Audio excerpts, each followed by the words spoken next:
Fala pessoal, Papo de Salão no ar, dando continuidade ao ano da eleição, trouxemos aqui o primeiro candidato à Prefeitura de Florianópolis, nome de ator de televisão, José de Abreu, Marco José de Abreu Marquito. Mas antes, não esqueçam, compartilhe esse vídeo com os amigos, WhatsApp, da família, do jogo de futebol, da empresa.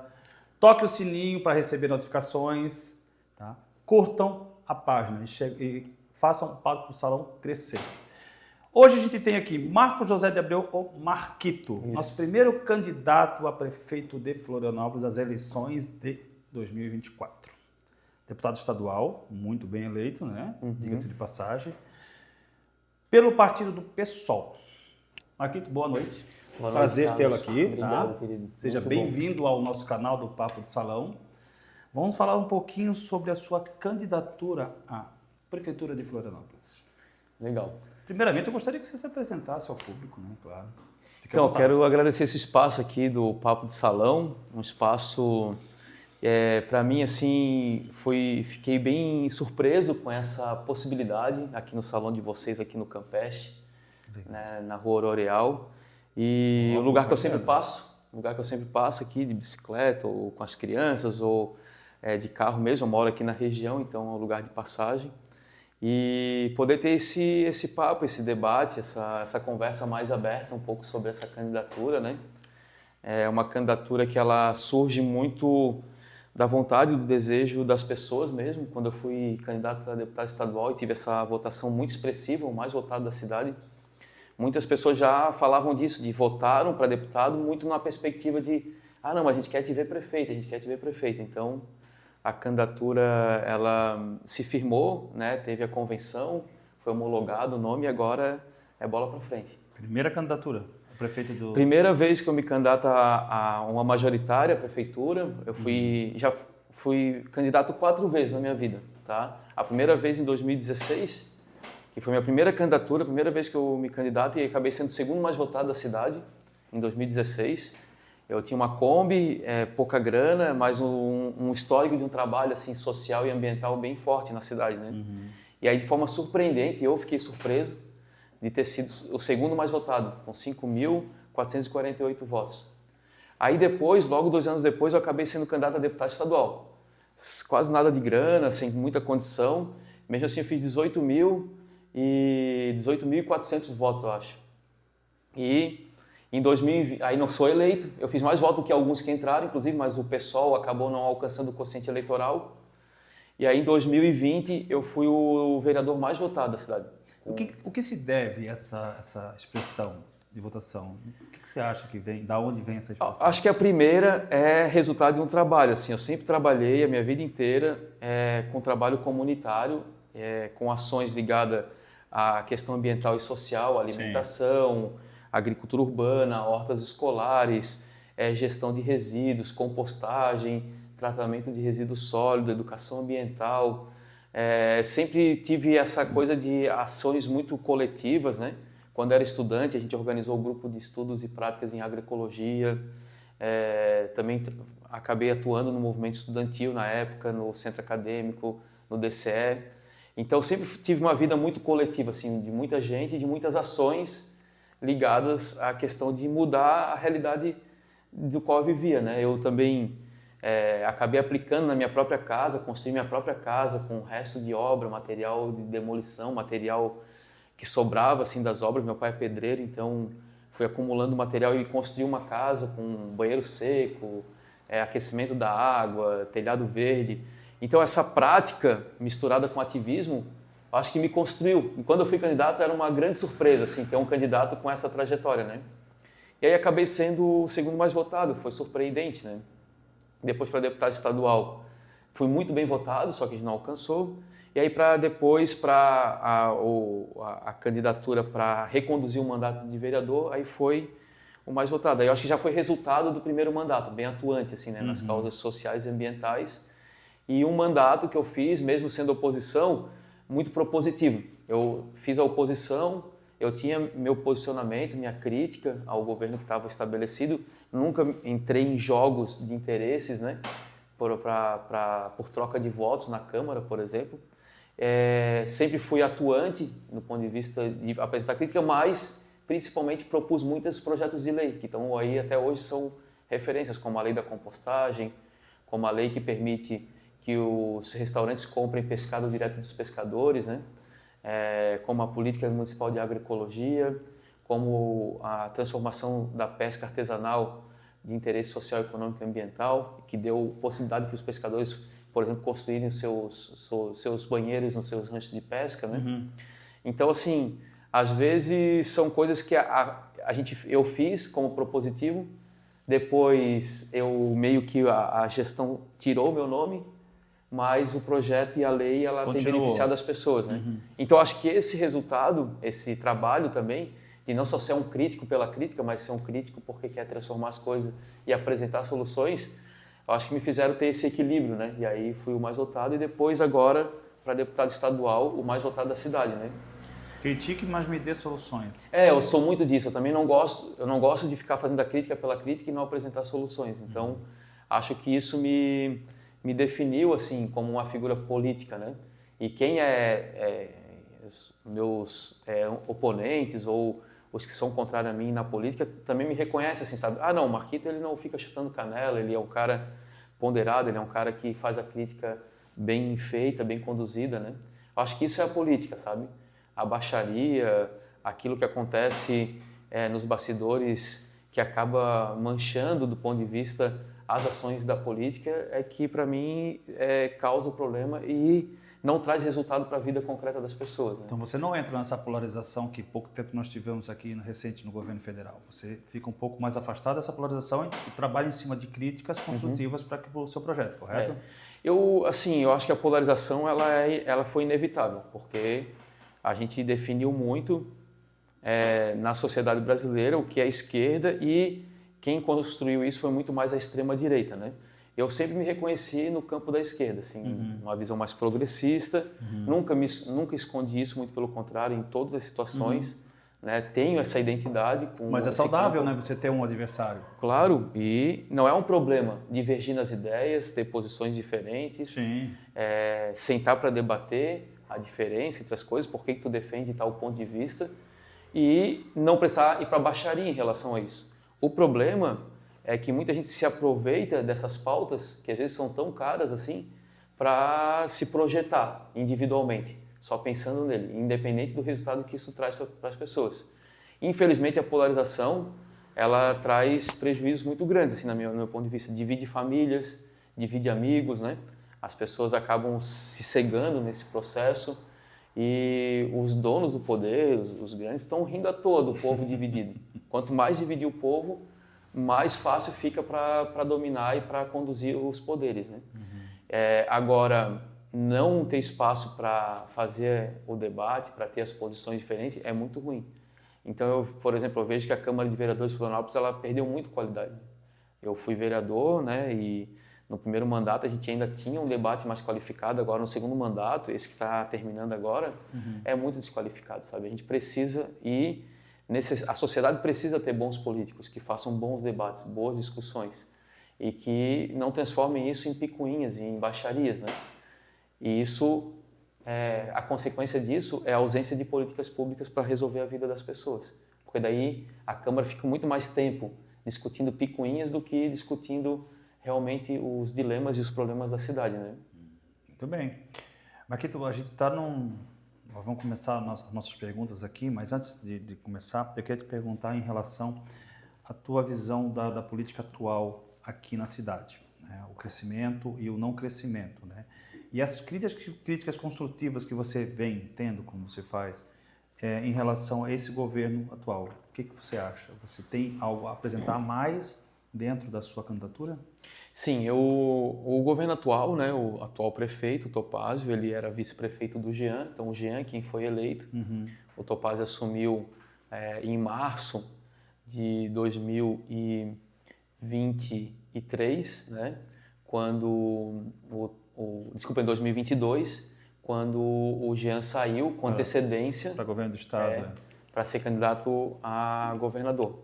Então já era, né, lá em 2020, quando o Jean foi candidato à reeleição, já era Ele já era um combinado, ele já fez uma campanha sabendo que ia sair para governador e o Topazio assumiu esse mandato. Então, o que a gente está vivendo hoje com o mandato do Topazio, ele é a continuidade do mandato do Jean, que já tinha sido prefeito por 4 anos, né? A minha maior crítica nesse período todo, primeiro, tem alguns pontos. O primeiro é uma crítica ao modelo de desenvolvimento que a cidade está aplicando e que não considera as condições que a cidade tem, as características que a cidade tem. Então, durante o primeiro mandato meu de vereador e o segundo, eu fiz muito trabalho assim para melhorar a questão ambiental e as condições de qualidade de vida da cidade. E essa alteração do plano diretor, ela foi muito prejudicial ela vai aplicar um modelo muito prejudicial para a cidade. Por exemplo, ela não considera a diferença social, econômica e das condições dos diferentes bairros. Então, na minha concepção, por exemplo, o Campeche é diferente da Armação, que é diferente dos Ingleses, que é diferente do Ratones, que é diferente de Santo Antônio de Lisboa, e essas peculiaridades não foram consideradas na alteração do plano diretor. A gente vê, por exemplo, no Campeche, né, áreas que antes eram no máximo 2 andares, agora podem até 7 andares. Áreas que vão ser amplamente adensadas. E, em contrapartida, a gente não tem tratamento de esgoto, as ruas ficarão do mesmo tamanho, as calçadas ficarão do mesmo tamanho, as linhas de ônibus diminuíram e as escolas continuam as mesmas, os postos de saúde continuam os mesmos, por uma perspectiva de um crescimento altamente acelerado, que é o que a gente está vendo. Então, eu, quando fiz um parecer na Comissão de Meio Ambiente desse plano diretor, eu, por exemplo, coloquei, olha, para a gente discutir a cidade, pensar no crescimento da cidade, a gente tem que ver primeiro quais são as condições de abastecimento de água. Então, a água da Lagoa do Peri abastece todo o sul da ilha e todo o leste da ilha. A gente tem condições de ampliar para mais 150 mil habitantes nos próximos 3 anos nessa região. Pergunta número 1, né? A gente tem condições hoje, qual que é a perspectiva de tratamento de esgoto? A gente vai levar quanto tempo para ter uma cobertura total? Quais são as perspectivas de melhoria das vias públicas? A gente precisa, para adensar o Campeche, tem que ter via pública para esse número de carro. Onde tinha uma casa com 5 pessoas morando antes, agora pode ter um prédio com pelo menos 40 pessoas morando. Então, onde tinha uma casa com uma fossa para 5 pessoas, hoje se ampliou para 40, 60 pessoas. Então, essa é a minha crítica. A minha crítica é no sentido de que a gente precisa planejar a cidade com as características que ela tem. E daqui a pouco, se a gente não cuidar, a cidade vai virar uma cidade como outra qualquer. E aí vai perder essa peculiaridade, essa coisa especial que Florianópolis tem.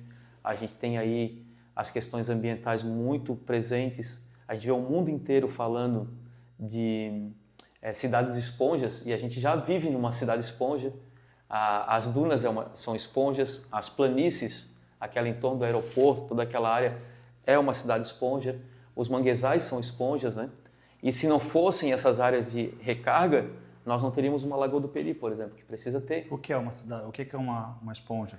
Uma esponja são essas áreas, essas planícies que nós temos, seja lá no Pântano do Sul, toda aquela planície, toda essa planície que é do aeroporto até o Campeche, toda essa área plana e mais baixa, ela é uma área onde as chuvas todas vêm, elas são carregadas de água, elas ficam com uma lâmina d'água bem visível, ela vai absorvendo lentamente essa água e essa água vai para o lençol freático e ela vai para o ciclo hidrológico. Em algum momento essa água retorna para o seu ciclo hidrológico, que é através do lençol freático, através de abastecimento de outros canais, seja as cachoeiras que abastecem a Lagoa do Peri, seja os rios e córregos que vão desembocar nos manguezais, ou mesmo aqui o Rio do Noca, que agora é o riozinho, né? Então toda essa dinâmica hidrológica, ela é uma dinâmica cidade-esponja.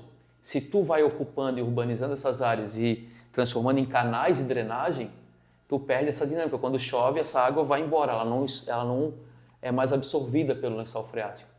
E isso pode trazer um problema, uma consequência gigantesca, que a gente não sabe qual é a consequência disso na Lagoa do Peri, por exemplo. A gente não sabe qual é a consequência disso. Com conhecimento desordenado, né? Qual é a pergunta que está a pessoa? Quem é, por favor? Aqui é o Guilherme Meluís. Guilherme Luiz. Fala, Guilherme Guilherme. Isso. Bom ter você aqui. Qual é a pergunta? O que o Marquito Prefeito vai fazer sobre a Concap? Aí, ó. Vamos chegando na Concap já. Chegou Obrigado, na Guilherme, pergunta. pela pergunta. Bom, responde ele, depois a gente vai continuar aqui. Vai lá. Legal.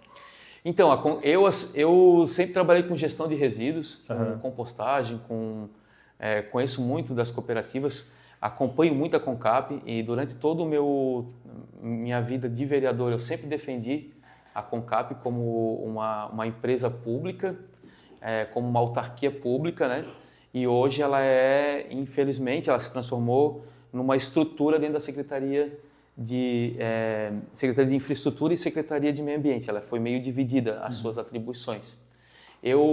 No nosso plano de governo a gente está construindo, a gente pretende retomar a Concap como a empresa pública para coleta, 100% pública coleta de lixo. Isso não vai se dar num primeiro ano.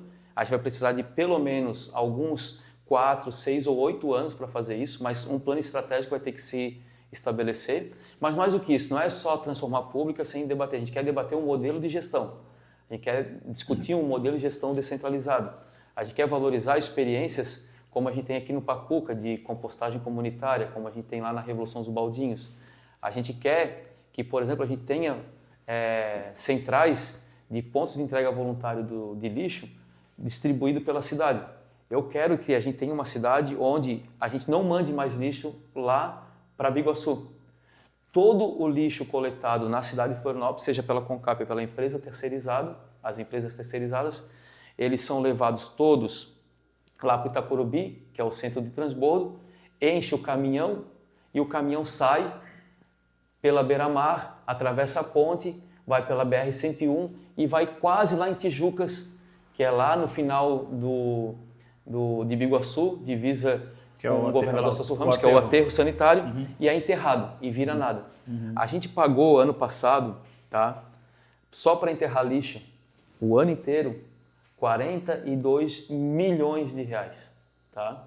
42 milhões de reais a gente construiria pelo menos 10 creches. Mas, Marquito, o que fazer então com esse lixo, se ele não vai para o aterro? Então, a gente poderia ter centrais descentralizadas na cidade para transformar esse resíduo, tá? Esse resíduo que é o rejeito. Então, a gente tem o lixo orgânico compostável, que é resto de poda, resto de jardinagem e restos alimentares. A gente tem os recicláveis, que poderiam ter umas centrais de reciclagem mais adequada, que triturava, que dá um valor agregado para o reciclado. E o rejeito, a gente tem usinas de tratamento. Então hoje, por exemplo, eu sonho em ter usinas de tratamento de lixo distribuídas na cidade, onde esse lixo vira, por exemplo, móveis, deck, onde esse lixo vira lajota, onde esse lixo vira materiais que possam ser utilizados. Existem tecnologias para isso. Agora, Mas é tem um que projeto, querer. é um projeto audacioso. É um projeto audacioso, por isso que eu falei que não pode ser pensar nisso em um ano. Isso tem que ser um projeto estratégico para 8 anos. Eu tenho as condições técnicas para dizer que isso é possível. Eu já viajei em muitos lugares do mundo conhecendo modelos de gestão de resíduos, estudei, foi artigo do meu mestrado sobre o modelo de gestão de resíduos sólidos. Eu sei que a Concap já praticou isso, a Concap já produziu tubo, já produziu lajota, já produziu meio-fio, a Concap já foi responsável por trabalhos de horta, a Concap já faz vários outros serviços de varrição, de limpeza de vala. Só que assim, a gente tem que remoralizar a Concap, tem que dar estrutura para isso acontecer. Se a gente não consegue fazer isso, é sinal que esse dinheiro que deveria estar indo para a Concap está pagando outras empresas e principalmente pagando o aterro. Se a gente começa a diminuir o custo de aterro, começa a reciclar mais, compostar mais e transformar aquilo que é o rejeito em outros materiais com essas pequenas usinas, a gente não vai gastar mais esses 42 milhões. Vai fazer uma diferença enorme. Só que isso precisa o quê? Dedicação dos trabalhadores da Concap, vai ter que garantir muito que os trabalhadores vão estar desse lado, vão querer remoralizar a Concap. A gente vai precisar muito da participação das pessoas, as pessoas vão ter que participar, separar melhor em casa. E as pessoas querem. As pessoas querem. Já vamos entrar numa questão que na entrevista que eu tive com a Graciane Corso aqui, a gente debateu muito sobre isso. A questão da educação, né? Claro. A educação social, para que as pessoas possam também ter essa participação. Mas eu acho que a pergunta do Guilherme ali tem um quê sobre as greves da CONCAP, as situações de greves da CONCAP. Então, de repente, a pergunta dele está querendo saber como também acabar com essas greves, que são sequenciais todos os anos. Né? Isso é muito simples, é ter um governo que senta para negociar, para conversar. Quando tu foi rompido, assim, historicamente, ficou aquela guerra, aquela briga, eu sempre fui um cara de sentar para conversar, sempre. Quem foi vereador comigo, vereadores que eu fui oposição, sabe disso. Eu sempre sentei para conversar e o diálogo sempre foi minha característica. E eu tenho certeza absoluta que se tu não abre para o diálogo, é porque... O que aconteceu? O que aconteceu? Teve greve, a briga entre o prefeito e o pessoal da CONCAP, não sei o quê. Ah, vai lá, terceiriza o serviço para uma empresa. O que aconteceu? Pô, empresa na justiça. Secretário preso. Dinheiro comprovado de desvio com os contratos de terceirizado, entendeu? Cara, para mim, quando tem esse tipo de postura, me cheira assim, sabe? Tanto é que foi comprovado, depois, com o tempo, foi passando 2 anos, 3 anos, 4 anos depois, o que se viu teve interesse. Empresa que foi desqualificada e não era para ser desqualificada, a justiça entrou, teve que tirar, teve que pagar multa para a justiça. Então, assim, eu trabalhei com gestão de resíduos em muitos lugares do Brasil. E eu te garanto, o lixo é sempre um interesse muito grande. É um dinheiro muito grande, muito alto. Por quê? Hoje em Florianópolis a gente produz 700 toneladas por dia de lixo. Sabe o que significa isso? É muito interesse. É muita coisa. Né? É muita coisa. É possível fazer uma gestão diferente. Poxa, olha esse pessoal que tu falou, né? A Corso, né? A Graciane Corso. A Graciane, ela trabalha com educação ambiental. Como que na cidade de Florianópolis, uma cidade como essa, a gente não tem um programa de agentes ambientais comunitários? Como? Isso não é caro para o poder público.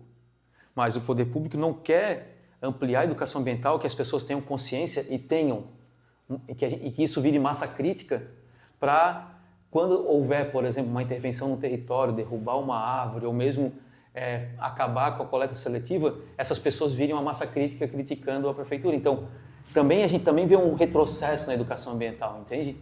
Porque também é despertar de consciência. Então, assim, como que uma cidade como Florianópolis não consegue ter um plano, um programa de educação ambiental ou de educadores ambientais comunitários ou de um programa bem estabelecido? Olha a relação que pode ter com as universidades, com as escolas.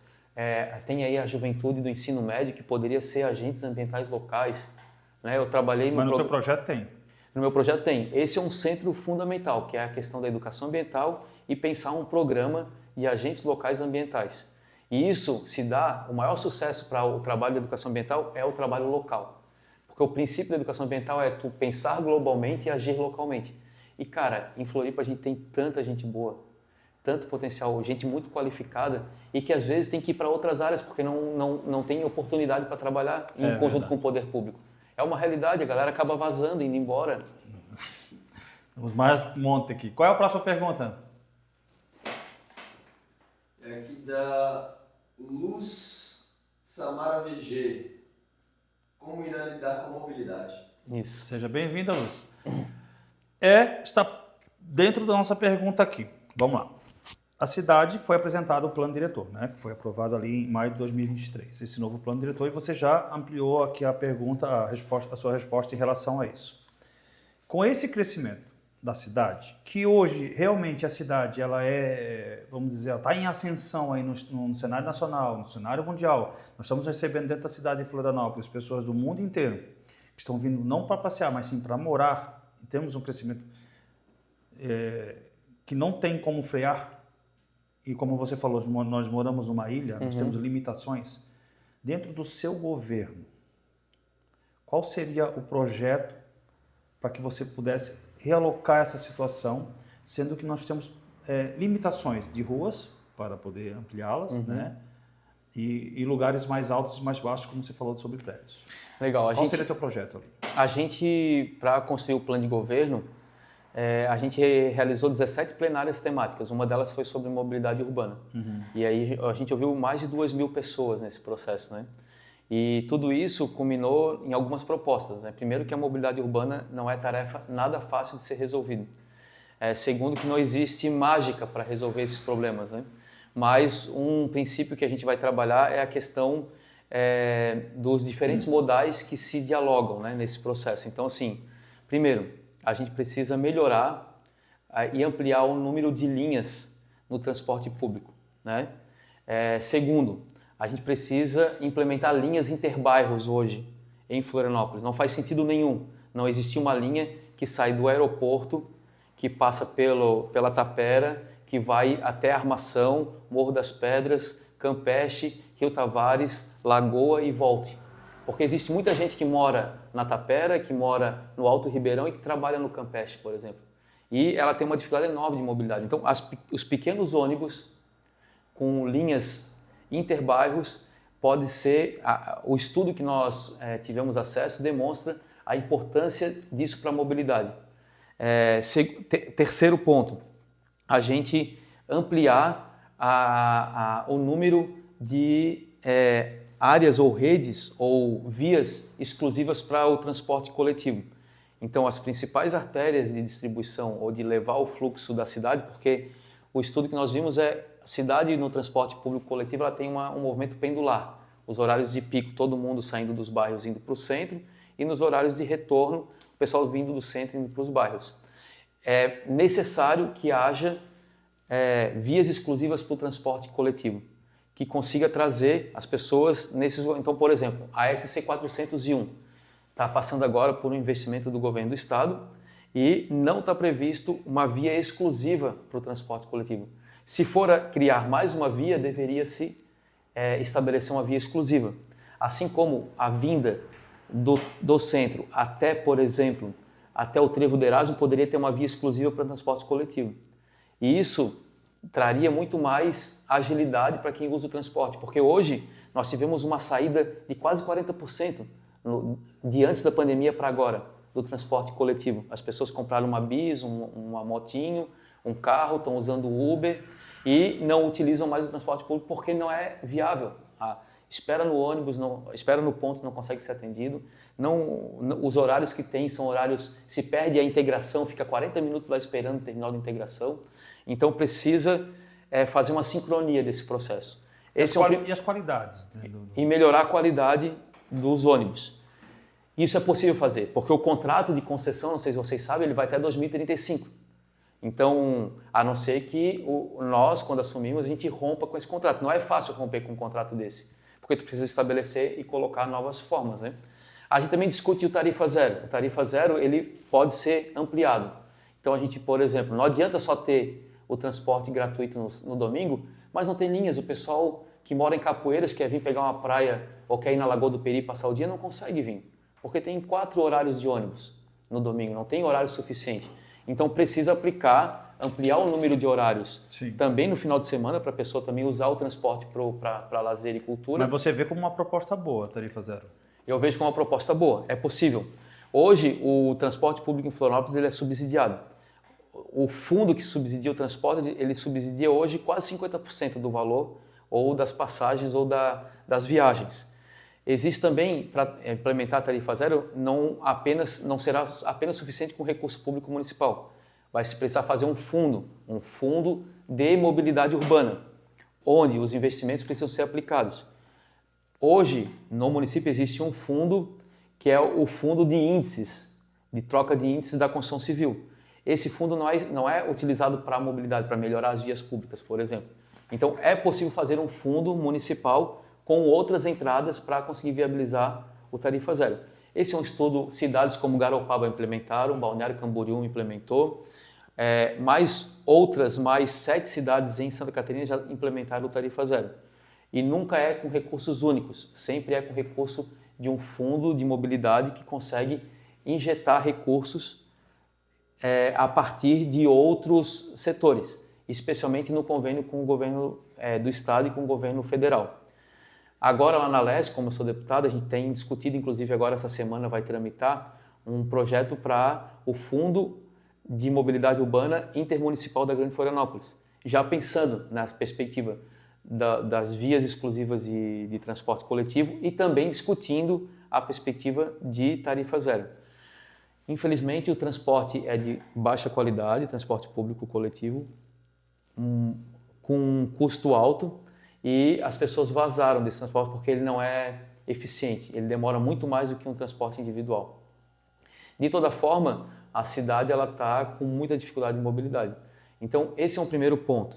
Não dá para discutir mobilidade somente desse olhar, a gente precisa ver a mobilidade dos bairros. Hoje, a região aqui do Campeche sente muito nos horários de pico. Tudo meio fechado, as pessoas pegando as crianças na escola, creche, saindo do trabalho, vindo do trabalho. Então, as pequenas vias que antes eram vilas continuavam as mesmas e a cidade tem 10 vezes mais pessoas. E a gente precisa remodelar essas estruturas. Então, a gente precisa pensar em sistemas onde as pessoas possam usar mais a bicicleta, por exemplo, que os idosos, as crianças, as pessoas com baixa mobilidade consigam andar na calçada. Não tem. Então, mobilidade também não é só o carro ou o ônibus. Mobilidade também é poder caminhar no seu bairro, sair da sua casa e ir até o supermercado com segurança.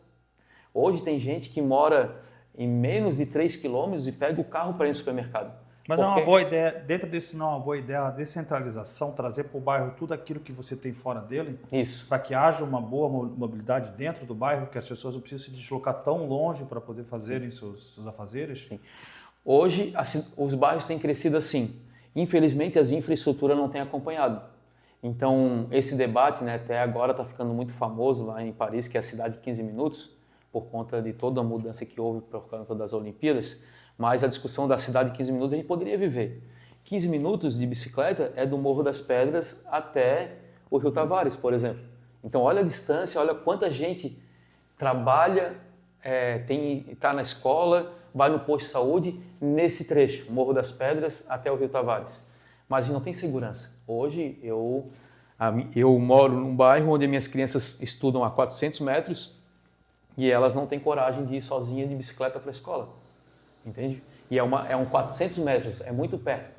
Deveria ser muito utilizado esse tipo de transporte, mas falta o quê? Uma via segura para ela ir. Como colocar essa via em lugares que você não tem espaçamento para isso? Então, o debate da lei do plano diretor durante 2008 até 2012, ela apresentou várias vias secundárias, que são espinhas de ciclovias.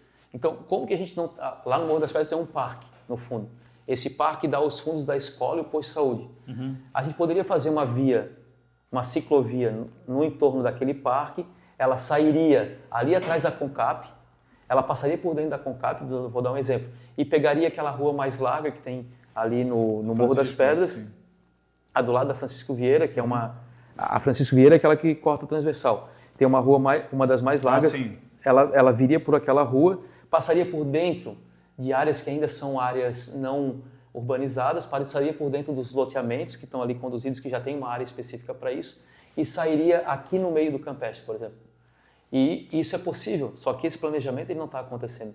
Eu tenho certeza que uma ciclovia que pensa em levar as pessoas de pontos estratégicos como escolas, postos de saúde, supermercado, centros comerciais e pontos de ônibus ou terminais de integração, ela seria muito mais utilizada. Porque é uma região plana. Mas, candidato, ela é plana. Mas, candidato, uma outra pergunta. Ao invés de pegarmos, que é necessário, construirmos veias de ciclovias, que é necessário, continuo dizendo, por que não aumentar veias de desafogamento de carros, como nesse caso você falou dessa rua em frente à Concap, que é uma rua muito larga, ela poderia ser trazida até aqui, perto da Pequeno Príncipe, que teria uma via completa, sem aquele fluxo na Rua do Gramal. Tem outras vias que você vai até a SC 405, por exemplo, que ao invés de você fazer o contorno todo, passar pela Concap, você poderia, tem a Laura dos Prazeres aqui, teria mais uma, que se eu não me engano é em estrada de chão, né, que chega atrás da Polícia Rodoviária. Por que não utilizar também esses processos para desafogar o trânsito e liberar um pouco mais as vias que têm circulação melhor de bicicletas para que as pessoas possam ter melhor segurança? Então, é possível. O problema é o poder público indenizar muitas áreas que hoje cresceram de forma desordenada. Esse é um grande problema. A gente vai ter que pensar em outras estratégias. Então, assim, utilizar outros modais, pensar em sistemas onde circula bem no bairro e abrir vias exclusivas para a bicicleta. Tinha um projeto, não sei se tu conhece, mas tem um projeto que era para uma ciclovia que vinha do Morro das Pedras e até direto aqui por trás, aqui no Campeche. Que ela divide o parque municipal natural das dunas da Lagoa da Conceição, que vem lá da Joaquina e acaba aqui na Lagoa da Chica, e seria uma via Única só de bicicleta. Isso, uma via única de bicicleta e pedestre que separaria e faria bem a divisa da área de proteção ambiental. Esse projeto ele estava previsto no plano diretor que foi discutido com a comunidade. Só que quando ele foi votado na Câmara em 2014, 2015, se eu não me engano, ele foi completamente 2014 ele foi completamente desconsiderado e não foi para dentro do plano diretor. Por que ele foi desconsiderado? Pela área ambiental? Não foi pela área ambiental, foi porque vários elementos foram retirados do plano diretor. Um deles foi essa estrutura cicloviária que nós teríamos, porque passava por interesse, ela estava conectada com outras vias que estavam dentro de grandes glebas de terra, que tinham outras intenções e interesses, não queria que passasse uma via pública por dentro. Então isso foi retirado do projeto original. O que a gente precisa retomar é entender que a gente vai precisar ter uma intervenção nesse sentido nos bairros, de ampliar a mobilidade interna nos bairros. Se crescer nesse ritmo que nós estamos crescendo, para os próximos 10 anos, por exemplo, se pensar o que era 10 anos atrás e pensar os próximos 10 anos daqui para frente, a gente vai ter que ter intervenções. E aí tem que usar o fundo de índices que são vendidos ou trocados pelo setor imobiliário quando quer ampliar um andar que está previsto no plano diretor, mas esse fundo ele não retorna em infraestrutura para aquele bairro. E esse debate tem que ser feito. O que eu acredito é que a gente precisa dar essas condições. O poder público tem que ter coragem de ampliar e botar o pé nisso.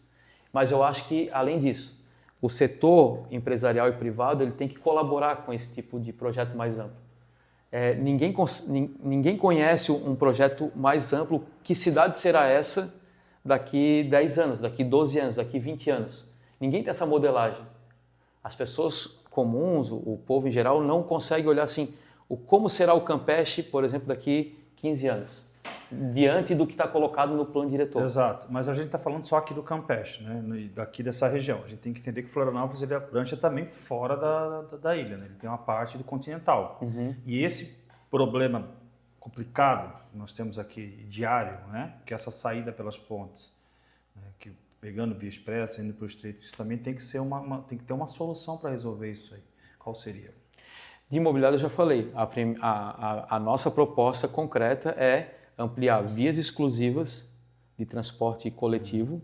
Segundo, ampliar linhas interbairros, e isso funciona muito bem no continente. Eu dei uma explicação dos bairros aqui do sul da ilha, mas a região continental hoje não tem uma linha que vem, por exemplo, do Abraão, passa por toda a região de Coqueiros, passa pela via expressa continental, ali aquela região do Estreito, passa por dentro do Estreito, sai lá no Jardim Atlântico, retorna pelo Jardim Atlântico, Capoeiras e vai novamente e volta pelo Abrão. Esse contorno e essa comunicação entre os bairros, hoje nós não temos. Existe um circular continente que o número de linhas ele diminuiu significativamente. Sim. Então, assim, o estudo que nós temos, que foi resultado da plenária de mobilidade, aponta que 2 pontos são necessários. Ter novas linhas interbairros, aumentar o número de linhas no transporte público coletivo que nós já temos hoje e ter vias exclusivas de transporte coletivo nas principais artérias da cidade. Esse é um primeiro passo. E isso tem que ser articulado num grande plano estratégico de mobilidade para pensar os bairros com maior mobilidade para as pessoas caminharem, andarem de bicicleta e as pessoas de baixa mobilidade conseguir fazer o seu serviço no próprio bairro. Precisa fazer estudos novos para abrir novas vias, pensando em desafogar os bairros. E precisa pensar a longo prazo em estratégias de uso do transporte marítimo. Essa pergunta que eu vou fazer agora. Cabe o transporte marítimo? Um transporte marítimo ele cabe. O estudo que nós temos não trata ele como a solução principal, porque não haverá transporte marítimo se ele não estiver conectado com outros modais. O que adianta ter um terminal de transporte marítimo que saia, por exemplo, do Estreito para atravessar ou fazer o cross até a beira-mar, por exemplo, e tu não tem como sair da beira-mar para se deslocar para o seu trabalho no meio do centro. Correto. Então, assim, o transporte marítimo ele é um elemento O estudo que nós temos, ele é um elemento que precisa cruzar com o transporte público coletivo, precisa cruzar com os outros modais, bicicletas, ciclovias, e precisa cruzar com grandes desafogadores do transporte individual. Porque a pessoa pode pegar um transporte individual, deixar num estacionamento, pegar o transporte marítimo e se deslocar até um ponto e depois fazer o próprio trabalho e voltar. Só que não resolve sozinho. Ao mesmo tempo, a gente hoje, em Florianópolis, não tem nenhuma cultura, não tem nenhum plano estratégico de trapiches, por exemplo. Imagina, a gente está discutindo transporte marítimo Sem ter um trapiche... sem ter trapiches. Que possa receber essas pessoas. Que possa receber. Existe também uma outra especulação, né? Que são as pontas da ilha, né? Para que se liguem diretamente aqui com a Palhoça e lá com Biguaçu, governador Celso Ramos. Isso é viável? Existe esse projeto? É só uma especulação? É sempre especulação, nunca foi um projeto apresentado que foi buscado financiamento, né? Mas o candidato não enxerga essa especulação, que seja uma especulação, como uma possível solução também? Porque você não teria somente aquela saída da ilha, mas sim teria mais 2 saídas? O estudo que nós temos, ele deflagra que a solução não é rodoviarista. A solução é criar mecanismos de diminuir as dificuldades das pessoas usarem outros modais. O transporte público coletivo, os transportes, utilização de caminhadas, uso de bicicleta e pensar em sistemas interbairros hoje. Então isso é o estudo que nós temos.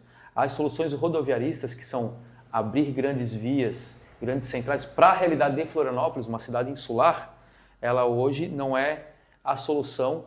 E, inclusive, muitos lugares do mundo que tiveram soluções rodoviaristas deram passos atrás buscando esse tipo de respostas. Nós temos ainda a condição de ter uma cidade que pense o uso da mobilidade urbana a serviço das pessoas, né? Pensar pontes nos extremos da ilha, cara, não é a solução hoje. A solução hoje é dar conta dessa condição que nós temos, né? Agora, a gente tem um desenvolvimento urbano baseado em espinha de peixe, que é a forma com que a gente se urbanizou, pelas nossas características culturais também. E que a gente tem um déficit de vias públicas, pensando numa cidade que há pouco tempo atrás era uma ilha que tinha 100 mil habitantes e agora é uma ilha que tem mais de 500 mil. Quase 500 mil, entendeu? E que no período de verão ela triplica, né? Então é necessário pensar e ter inteligência. Hoje, o mundo inteiro se movimenta através de informações, que toma decisão a partir de dados coletados pela dinâmica da vida, pela dinâmica do consumo das pessoas. O poder público precisa também se apropriar disso. A gente tem que ter soluções a partir de indicadores, a gente precisa pesquisar, precisa ter dados oficiais, precisa saber como é que as pessoas se movimentam, como é que é a dinâmica dos bairros, como é que é a dinâmica entre centro e bairros, como é que é a dinâmica entre ilha e continente, continente e ilha, para tomar essas decisões. O que eu estou colocando aqui foi a partir de alguns estudos que nós tivemos acesso e que apontam para essa solução. Eu não vou dizer que eu vou dar uma solução fácil. Vamos criar o transporte marítimo vai resolver o problema da cidade. Vamos criar a ciclovia, vai resolver o problema da cidade. Vamos criar um ônibus, um trem, um metrô de superfície que vai resolver o problema da cidade. Não é isso. São promessas sem estruturas, né? Não vai solucionar. Né? Eu não quero fazer isso. Eu vou fazer em cima do que nós coletamos informação e tivemos acesso a estudos, né? Existe um departamento de mobilidade urbana na UFSC, que tem um pessoal lá em Joinville, um pessoal aqui também na Trindade, que é muito qualificado nisso, que trabalha para o Brasil inteiro, que trabalha para o mundo inteiro. E a gente, às vezes, perde essa oportunidade de avançar. A UFSC, por exemplo, tem uma linha UFSC ao Sapiens Park, que é uma linha com transporte, é um ônibus elétrico, a partir do núcleo de energia solar da UFSC. E eles apresentam soluções muito adequadas para a cidade. E ela está muito baseada em construir uma cultura do transporte público coletivo. E é possível na cidade, cara. E é a solução a longo prazo para essa cidade é investir em construção de uma cultura de transporte público coletivo. Não vai ser o transporte individual que vai solucionar o problema da realidade de uma cidade-ilha, uma cidade que tenha essa característica insular. Na Ponta do Coral, já visto que tem um projeto já em andamento, que é o projeto da Marina, né? Marina ali, né? E isso vai impactar diretamente na mobilidade local, né? Mas também vai impactar diretamente no turismo local. Consegue se casar os dois? Esse projeto, até onde eu tenho conhecimento sobre ele saiu da proximidade da Ponta do Coral, ele foi um pouco mais para o centro ali da beira-mar, tá? Ele é um projeto de uma marina, mas na verdade é um projeto de um shopping, é um grande shopping center, né? Ele é muito mais uma área que vai ter uma área comercial, um grande shopping, do que um equipamento de marina. De recebimento de barcos maiores? Florianópolis hoje tem umas 60 e poucas marinas individuais. A Florianópolis não, a Bahia, sul e norte, né? Vamos chamar assim. A cultura náutica ela é muito importante. Eu acho que Florianópolis tem que avançar muito na cultura náutica. Como eu já falei, nós não temos nenhuma política de trapiche. Quem sabe é como se tu tivesse um Fusquinha velho e pulasse por uma Mercedes-Benz. A gente tem um problema concreto sobre isso, né? Eu acho que desenvolver a cultura náutica, criar uma política de marinas e ter isso como um instrumento de desenvolvimento da cidade não é um problema. Agora, aquele empreendimento que está sendo licenciado, que está sendo colocado à venda ali na beira-mar, ele é muito mais um shopping center de beira-mar do que uma marina para construir essa cultura náutica. Não teremos um impacto tão grande assim, né? Assim, os estudos demonstram que vai ter um problema de mobilidade ali, porque já é uma área super estrangulada já. É a principal via de entrada e saída de Florianópolis. Eu vejo, inclusive, que a gente precisa construir uma cultura náutica. O nosso mandato, o nosso programa, ele está muito apontado para isso. Os jovens da cidade precisam ter uma escola para a aprendizagem técnica da área náutica, seja de equipamento, seja da cultura náutica, seja mesmo de navegação. A gente precisa avançar nisso, a gente precisa trazer escolas de formação dessa juventude, filhos de pescadores, a gente precisa se associar a isso. Até para manter a cultura da pesca, né? Isso porque a gente vai fazer essa transição, o mundo inteiro fez essa transição. A gente vai fazer essa transição, mas ela precisa ser socializada, ela precisa ser para todo mundo. Hoje, se a gente implementar uma marina, vai vir mão de obra de fora, porque a gente não tem mão de obra qualificada aqui, entende? Então a gente precisa dar esse espaço. Primeiro, criar uma cultura náutica, criar uma infraestrutura de piers e de trapiches. A gente precisa criar escolas de formação para essa moçada, porque hoje tem várias marinas privadas e ausência de mão de obra para...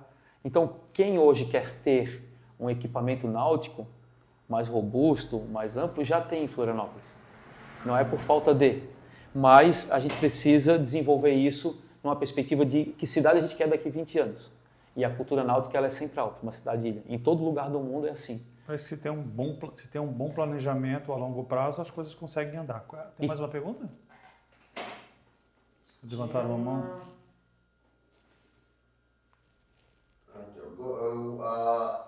Luz Amar VG. Gostei das propostas para amenizar os problemas de mobilidade. Só deixar um ponto. Parabéns. Ela que perguntou, né? Acho que foi, né? Isso aí. Candidato, vamos partir então para a educação. Esse é um ponto crucial na cidade, né? Qual é a proposta do seu governo para a educação, né? Para a melhoria da educação? Então, o primeiro passo, né? A gente tem que tratar bem o povo, né? Tem que cuidar bem do povo, né? Das crianças, né? Dos jovens, dos adultos que estão em processo de alfabetização, porque a gente tem crianças, jovens e adultos em alfabetização em Florianópolis através dos equipamentos públicos e educacionais, NEINs, né? Que são as creches, né? As escolas desdobradas, né? Nós temos escolas como, por exemplo, na Costa da Lagoa, uma escola que precisa estar lá. Uma comunidade como aquela tem que ter uma escola, né? No continente, só existe uma escola municipal. O resto tudo é estadual e muitas fechando. Já parou para pensar nisso? Só existe uma escola municipal na região continental, que é onde tem quase 25% da população. A gente, hoje, na minha visão, a escola é o coração do bairro. Eu tenho minhas crianças em escola municipal, pública. Eu conheço bem como é que é a dinâmica, assim. Já fiz muito trabalho naquela escola, antes delas estudarem lá, como de parceria com a escola, né? De horta, compostagem. As árvores que estão plantadas lá foram árvores que eu plantei em 2004 naquela escola, quando eu cheguei na comunidade, né? Então, eu acho que a escola tem que ser esse espaço como o coração da cidade, como o coração do bairro. É onde as pessoas se encontram, é onde a gente conhece os pais dos nossos filhos, né? É onde os professores interagem com as crianças e com as famílias. Agora, para fazer isso, o primeiro passo é o prefeito precisa ter um carinho, um cuidado, uma atenção especial com os professores, auxiliar de sala, diretores e diretoras. Tem que acabar com isso de esse rompimento que os prefeitos criaram com esses profissionais, né? Segundo, a escola tem que ser um espaço com mais condições. Hoje, em Florianópolis, tem escola que não tem papel higiênico direito. Tem escola que tem uma telha quebrada que passa um ano. Às vezes tem que um pai lá junto com o diretor arrumar. Tem escola que hoje tiveram que dividir sala para colocar todas as crianças ali.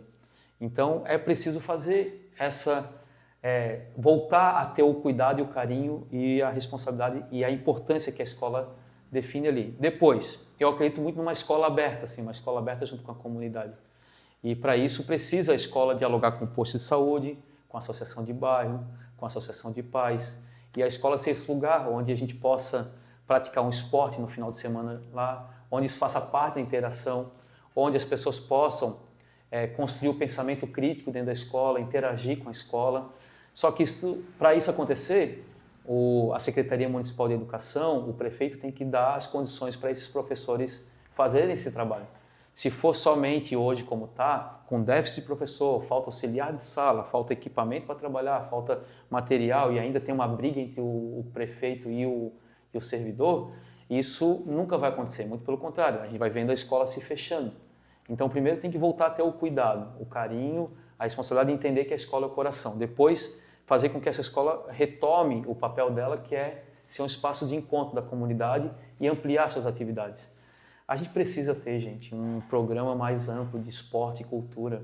Essa criançada, essa juventude, elas precisam ter... Falta escola também nos bairros, como você falou, né? Falta escola. Existe projeto para que sejam criados mais escolas em bairros, para que as pessoas não se desloquem tanto de um bairro para o outro para poder estudar? Olha, a pior coisa é um gestor público que fecha escola, que fecha uma creche, que fecha um posto de saúde, que fecha uma UPA.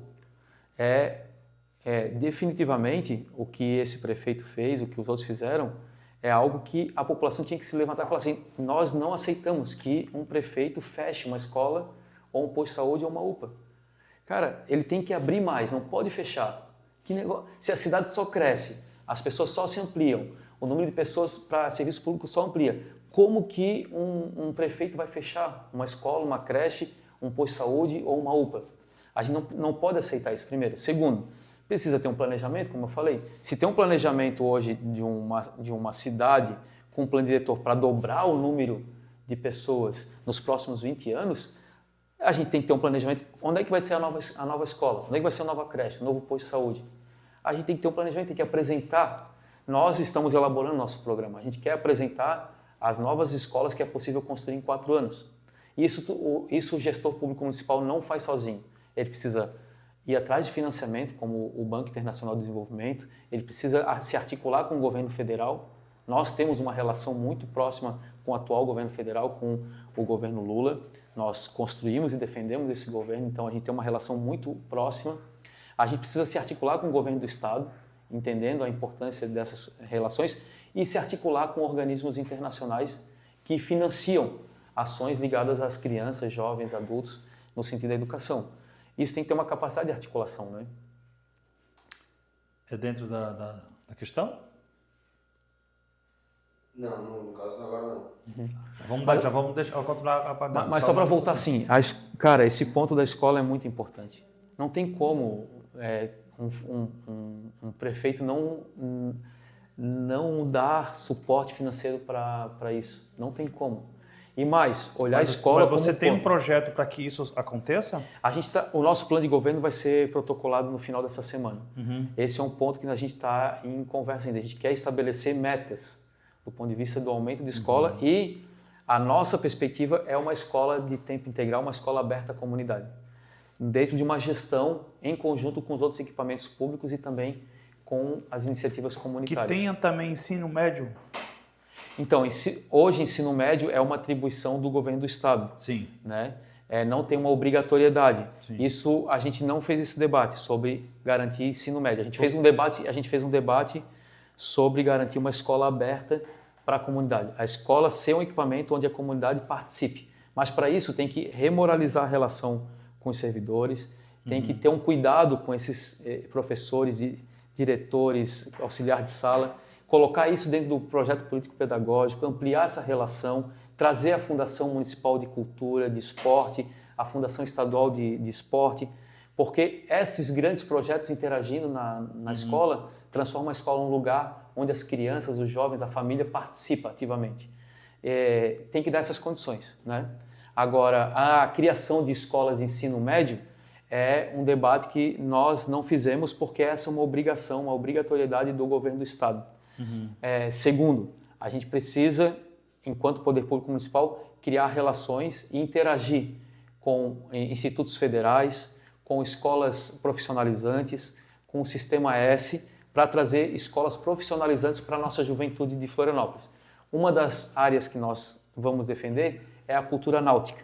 A gente quer criar uma escola profissionalizante da cultura náutica para os nossos jovens. Isso pode ser um curso técnico, pode ser um ensino médio técnico, isso pode ser um nível superior, mas isso se faz com parcerias, não necessariamente com obrigatoriedade do Poder Público Municipal. Muito bem, muito bem. Chegou pergunta de Vamos como lá? evitar as greves. Chegou uma outra também de quais os maiores feitos como político e o que vai fazer com relação ao saneamento básico. Bom, esse do saneamento nós vamos chegar lá. Espera aí que eu tenho um espaço bom aqui para o saneamento básico, que faz parte do desenvolvimento.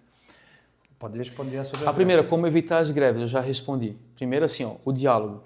Tem que ter um bom diálogo, seja com os servidores, com o sindicato, tem que ter uma capacidade de discutir, tem que ter uma planilha aberta do ponto de vista das finanças do município, algo que fica tudo meio às escondidas, ninguém discute isso abertamente. Nós temos uma perspectiva de aplicar o sistema de orçamento participativo nos bairros. Só que isso não se faz do dia para a noite, isso tem que criar base. Para ter um orçamento participativo, a gente tem que ter redes de entidades de bairros que consigam discutir as questões do bairro, envolvendo escola, creche, posto de saúde, igreja, associação comunitária, entidades comerciais, aqueles que vivem os bairros e discutem os temas do bairro. Então, para isso, é possível fazer. No meu mestrado, eu discuti a gestão de resíduos com a gestão social. O mundo inteiro caminha para cada vez mais ter administrações mais regionalizadas, onde o poder público fique mais próximo das pessoas. E só se faz isso tendo condições articuladas para discutir. Então, para evitar as greves, para diminuir ou para não acontecer, o primeiro passo é o diálogo. O segundo passo é a transparência das finanças públicas. E garantir com que isso amplie e dê as condições para que o servidor público se sinta parte da prefeitura. O prefeito, ele tem aí quase 12 mil trabalhadores que são os servidores públicos lá na ponta. Uma boa parte disso tem se aposentado, tá saindo, mas uma grande parte disso é quem está lá na ponta sendo o prefeito no dia a dia. É a cara da prefeitura. Se a escola não vai bem, se o posto de saúde não vai bem, se o CRAS não vai bem, se o agente de combate às zoonoses não vai bem, se o coletor de resíduos da CONCAP não vai bem, se o fiscal da Floran não vai bem, se o fiscal do IPUF não vai bem, é o prefeito que não está indo bem. Então a gente precisa remoralizar, é o primeiro passo. E para isso precisa ter diálogo e debate e ter respeito. Respeito porque todos somos servidores públicos e precisa ter uma qualidade de serviço público, mas também ter condições adequadas de trabalho. Então esse é o primeiro passo. Muito bem. Qual é a outra pergunta? Os maiores feitos na vida política. Então, eu fui vereador um mandato e depois meio mandato de vereador, um mandato e meio, e agora um período de deputado estadual. Eu acho que os maiores feitos primeiro, assim, né? Ter sempre uma atuação muito, muito coerente entre o discurso e a prática, né? Segundo, ter estado sempre no lado, né, da defesa do meio ambiente da cidade e do lado da qualidade da entrega do serviço público, entendendo que o meu trabalho como vereador é fiscalizar o poder público municipal e apresentar projetos de lei, propostas de lei. Eu já falei aqui, alguns deles são muito referência, né? A gente virou uma referência internacional com os direitos da natureza, apresentou durante uma das conferências da ONU essa proposta, a lei da compostagem, que é uma referência no Brasil inteiro e sendo aplicada aqui na cidade, a lei que reconhece os pescadores artesanais como de interesse social, econômico e ambiental, a lei que permite com que os restaurantes adquiram os pescados direto do pescador, não precisando do intermediário, e que dá as condições para o pescador, inclusive tirar a nota dele e depois ser reconhecido como trabalhador rural, vamos chamar assim. Nós tivemos aí a lei que deu segurança jurídica para as cozinhas comunitárias e solidárias durante o período de pandemia. A gente aprovou a lei da política municipal da população migrante, inclusive que poderia ter a documentação do seu país de origem para poder acessar os programas durante a pandemia. A gente aprovou a política municipal de economia solidária, da segurança alimentar. Então, teve uma produção muito interessante. O que aconteceu nesse processo todo é que, como eu sempre fui oposição, essas leis já estão sendo aplicadas, mas o meu nome vai sendo abafado, assim, sabe? Então, mas é da política, eu fico tranquilo. O importante é que elas estão sendo aplicadas e estão sendo executadas. Mas né? agora tem agora você pode mostrar para esse povo então, que não conhecia. A gente tem um site que apresenta essas legislações. O pessoal da base também conhece. Tem uma lei bem interessante, que é a lei dos cervejeiros caseiros. Olha. Tem uma galera que se regularizou. Muita gente aqui. Muita gente no Campeche. E foi uma lei com um grupo do Campeche, e que tem gente lá nos ingleses, tem gente no continente, que com essa lei, que a gente protocolou e aprovou, eles se regularizaram hoje, então com a marca regularizada. Uau. Então foi uma lei, e é uma atividade econômica, que é feita na própria casa, e que o poder público reconheceu, mesmo não sendo um zoneamento, não exige o zoneamento, porque a atividade de nano-cervejaria ou cervejeiro caseiro, ele é de baixo impacto de vizinhança e de baixo impacto ambiental, porque produz no máximo 200 quilos de resíduos a cada 2 meses, né? E porque não tem grandes fluxos, não é uma cervejaria. E deixa muita gente feliz. E deixa a galera feliz e traz renda, trabalho, emprego para essa moçada. Então... Tem uma pergunta aqui, Renan? Suzana Luscar. Gostaria de saber do Bem-vinda, sobre Ronaldo. quais são as políticas para a causa animal, caso ele seja eleito. Legal. Causa animal. A gente fez uma plenária da Causa Animal com a Rosa Protetora, né? Uma das coisas que apareceu muito definida é ter uma política que dá um suporte para as protetoras e protetores de animais.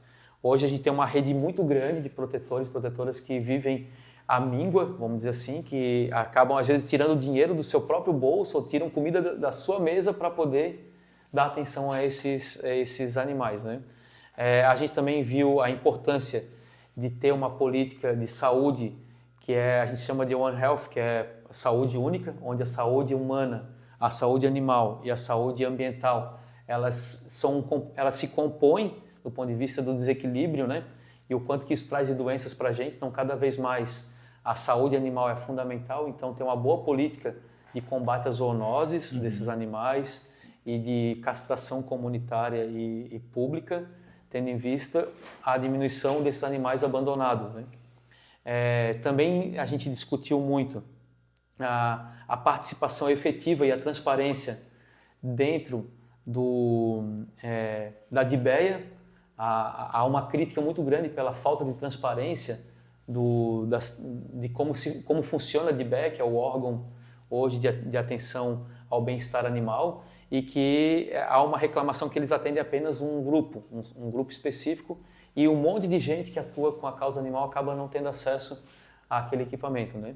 E um projeto que é um projeto meu, agora como deputado estadual, que tramita na Assembleia Legislativa, que é a construção de um hospital público veterinário. em parceria com a UFSC, a gente vem discutindo para ele ser instalado aqui na Fazenda Experimental da Ressacada da UFSC como um equipamento de apoio à causa animal. O curso de Medicina Veterinária da UFSC fica lá em Curitibanos, mas agora eles vão implementar um curso de Medicina Veterinária aqui também no campus da UFSC do Itacorubi, e a ideia é a gente avançar na proposta do Hospital Público Veterinário. Então a gente está discutindo. Seria inédito, né? Não se ouve falar nenhum. Existem alguns no país, assim, em São Paulo e no Paraná, Olha, não sabia. sempre em parceria com universidades e cursos de medicina veterinária, né? Então é muito legal, porque ele trabalha em parceria com as protetoras de animais, trabalha em parceria também com as clínicas privadas veterinárias, né?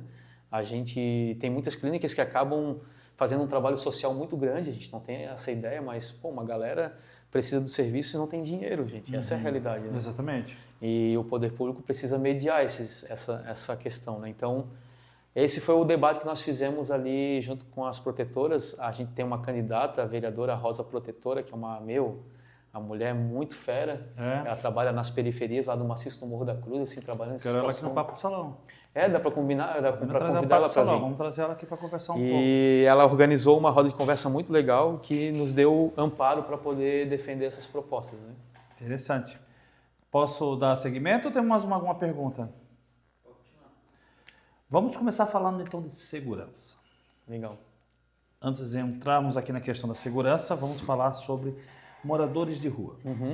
O seu projeto para ajudar essas pessoas que hoje passam e tem um aumento muito grande, né, dentro de Florianópolis. Assim, ó, o aumento da população em situação de rua, ele acompanhou muito o período de pandemia e pós-pandemia, né? Sim. É bem perceptível que acompanhou isso, né? Então isso demonstra que... Tem água aí, candidato? Tem um pouquinho ainda. Garrafinha. Isso demonstra que a situação dessas pessoas, elas são muito decorrentes de alguns aspectos, né? A ausência de trabalho, emprego e renda, a questão de ausência de políticas habitacionais, né? Mas também muitas outras questões, né? A questão de afeto, a questão de adictos, a questão de saúde pública como um todo, né? Então, quando eu falo sobre população em situação de rua, eu trago a lembrança de que não é só uma questão de segurança pública. Se for discutir segurança pública, a gente pode trazer muitos outros aspectos, inclusive com dados muito interessantes sobre Florianópolis, né? Mas eu quero dizer que essa condição humana, que não tem nada de dignidade humana naquela vida ali, ela precisa ser olhada por esses aspectos mais amplos, que é uma situação de saúde pública associado à questão da ausência de política habitacional e associado à ausência ou mesmo o quanto que a gente teve problemas de geração de trabalho, emprego e renda. Agora sim, não é uma resposta fácil a ser dada. A gente precisa criar mecanismos para que essas pessoas elas consigam sair dessa condição. Se ela é uma pessoa adicta, ela precisa sair dessa condição através de equipamentos para isso.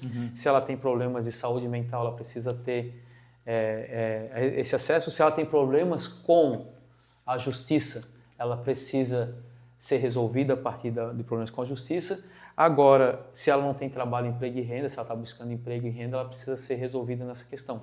Não dá para botar todo mundo num bolo, entende? Ao mesmo tempo, também não dá para tratar de forma tudo igual. E aí precisa de política bem estruturada. A gente precisa ter um serviço de assistência social e de saúde pública muito bem estruturado. A gente precisa ter equipamentos que aquele grupo de pessoas que sofre com problemas de saúde mental consigam ter algum equipamento. Mas não adianta só ter equipamento se ele não vai ter uma casa, não ter uma moradia. Então eu tenho acompanhado a pastoral das pessoas em situação de rua. É um órgão que dialoga no Brasil inteiro e que tem trazido respostas, inclusive, de países que passaram pelo que nós estamos passando, que trata a forma de sair desse problema é garantir uma política de moradia primeiro. Moradia primeiro como? Muita gente hoje está no limite. Tem gente hoje que trabalha, paga o aluguel e se ficar 2 meses sem trabalho, vai ter que ir para a rua ou ter que procurar um aluguel mais barato em uma cidade muito distante. Essas pessoas, elas estão no limite, assim, do ponto de vista, são pessoas que podem ir para a rua em algum momento. A gente precisa criar uma política de moradia primeiro, que é mecanismo para que as pessoas, a partir de um processo mais amplo, consigam ter uma habitação para morar, consigam ter mecanismos de ingressar no mercado de trabalho, quando essa pessoa não passa por questões de saúde, seja adicto, seja saúde mental. Então, é preciso ter um programa assim. Florianópolis, há mais de 8 anos, não tem um programa de habitação social. Florianópolis não tem um programa de moradia primeiro ainda. Florianópolis não tem um programa bem estabelecido para essas pessoas que são adictas. Eles encaminham para comunidades terapêuticas que muitas vezes não têm condição para fazer o atendimento global. E depois que essa pessoa passa pela comunidade terapêutica, ela volta para onde? Ela vai para onde? Quais são as respostas para isso, né? E depois a gente fazer políticas preventivas, gente. A gente tem aí universos de famílias desestruturadas, pessoas que estão no limite da sua condição financeira, pessoas que têm problemas de saúde mental grave. São todas pessoas em potencial de, em algum momento, ir para a rua. Em algum momento, virar uma pessoa em situação de rua. Então, a minha resposta é: nós precisamos aplicar uma política de moradia primeiro e a gente precisa tratar isso na raiz hoje, que é ter um bom diagnóstico socioeconômico e de saúde pública no município para evitar que pessoas que estão na beira dessa condição vão para a rua também. Depois, não vai dar para dar uma resposta só ao município de Florianópolis, tá? Essa resposta tem que ser uma resposta integrada, porque é uma questão dos municípios do entorno da Grande Florianópolis. Então a gente vai precisar ter uma ação articulada com o consórcio intermunicipal dos municípios e com a Associação de Municípios da Grande Florianópolis. E para isso tem que ter muita dedicação para esse tipo de trabalho. Não é nada fácil, mas os lugares, Nova York, outros países, outras cidades do mundo que saíram de situação precária foram nessa linha, olhando como saúde pública, olhando a prevenção para que isso não se tornasse um caso crônico e aplicando políticas de moradia primeiro. Essa política de moradia, acho que ela é interessante, né? Se a gente for olhar, ela não vai em confronto com aquilo que a gente estava falando ainda há pouco sobre a questão da mobilidade, a questão da quantidade de pessoas, e até vai servir como um atrativo para aqueles que vêm de fora para viverem na rua aqui, que vêm de fora, como vem muita gente de fora para cá, ter essa possibilidade. Não vai ter um aumento dessa quantidade de gente? As pessoas já vêm para cá, né? Sim. Alguns desses vieram porque é um bom lugar para morar, por exemplo, ou para viver, ou para achar, mesmo sendo na rua, falaram, pô, Floripa é um lugar muito bom. Uhum. A gente vende a cidade de Floripa como uma cidade boa para vir, né? Uhum. Então vem quem tem condição e vem quem não tem condição, sabe? Vem uma galera trabalhar no verão, em bar, em praia, em balada, e depois não consegue mais trabalho, cara, e acaba ficando nessa situação. Eu conheci pessoas assim, gente que veio para trabalhar nessa situação. Eu conheci gente que veio para trabalhar na construção civil e que levou um golpe. O cara trabalhou 4 meses na construção civil, não pagaram ele. Caramba. Ele ficou em situação de rua. Começou a beber, começou aquilo, mas ele veio para trabalhar aqui. Ele veio nessa cidade que está sendo mostrada lá fora, sabe? Se é boa para quem pode comprar, também cria no imaginário, né? Boa para todo mundo, entendeu? Não, com certeza, eu entendi. Então, né? assim, não dá para tu medir uma política pública com medo de que isso possa ser um atrativo. Uhum. Eu acho que tem que se aplicar uma política pública com critérios, Mas né? tem que ser cauteloso. Tem que ser com critérios. Tudo que está acontecendo hoje tem que ser cauteloso. Tem que ser com critérios. Né? Mas eu falei na questão de segurança dentro dos moradores de rua, porque houve casos. Houve. Né? Esses casos. Então, com esse aumento, também vem a insegurança. Sim. Que já houve, como já houve, deixa as pessoas mais apreensivas em relação a eles, né? Como resolver isso somente com habitações e como o candidato está falando, dá para se resolver isso? Dá para trazer credibilidade para as pessoas olharem para eles? Não, como eu falei, se tem pessoas ali em situação de rua devendo para a justiça, elas precisam ser identificadas e precisam ser tratadas como pessoas que têm problemas com a justiça. Sim. Isso eu acho que não tem dúvida sobre isso. Não tenho questões sobre isso, sabe? Eu acho também que em muitas outras situações tem muita gente com problemas com a justiça. e que também, só que não estão em situação de rua. Mas a gente não faz esse pente fino também em vários lugares, né? Vamos ser sinceros. Então tem que tratar disso. É um problema de justiça? Tem que ser tratado assim. É um problema de saúde mental? É um problema de adicto? Tem que ser tratado assim. É um problema de... ficou com dificuldade de acesso a trabalho, emprego e renda? Pô, o que a gente está fazendo? Florianópolis tem uma casa do empreendedor, por exemplo. Pô, a gente tem hoje em Florianópolis 80 mil pessoas que tem MEIs, 80 mil MEIs, tá? Microempreendedor individual, que abrir um MEI para poder trabalhar com alguém, ou conseguir um emprego, ou fazer seu próprio negócio, ou empreender na sua casa e tal. Quase 40% desses MEIs estão inadimplentes, estão com dificuldade porque não fizeram aquela prestação de contas no final do ano. A pessoa abre um MEI para poder ser contratado por um trabalho, depois esquece aquilo e fica inadimplente. Chega a cartinha na casa dela, ó, tu tem que pagar lá, fazer a declaração, tal. E aí acumula 1 ano, 2 anos. A hora que ele vai ver, ele vai ser empregado oficialmente, vai ver que tem um MEI aberto.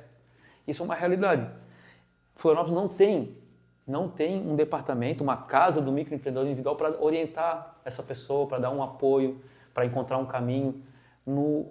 Em muitas cidades do Brasil tem isso, entendeu? O Sebrae não consegue fazer esse trabalho? O Sebrae ele é provocado a partir da Prefeitura Municipal, precisa criar esse mecanismo. Essa parceria seria claro. Interessantíssima, né? Então, assim, eu estou colocando essa condição porque são múltiplas questões que levam essa pessoa, às vezes, a uma situação dessa. E aí, quando ela chega numa situação dessa, imagina, tu não ter para onde ir, tu ficar na rua 1 dia, 2 dias, 5 dias, 10 dias, 20 dias. Cara, é inevitável que tu vai entrar, vai beber, começa a entrar num ciclo que se tu não tiver um mecanismo de trazer, vai ser um grande problema. Então, a prevenção sobre essas situações, elas se dão nesse âmbito, entendeu?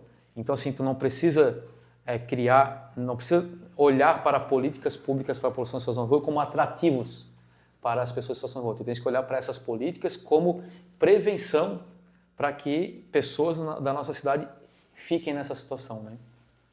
Ok, muito bem.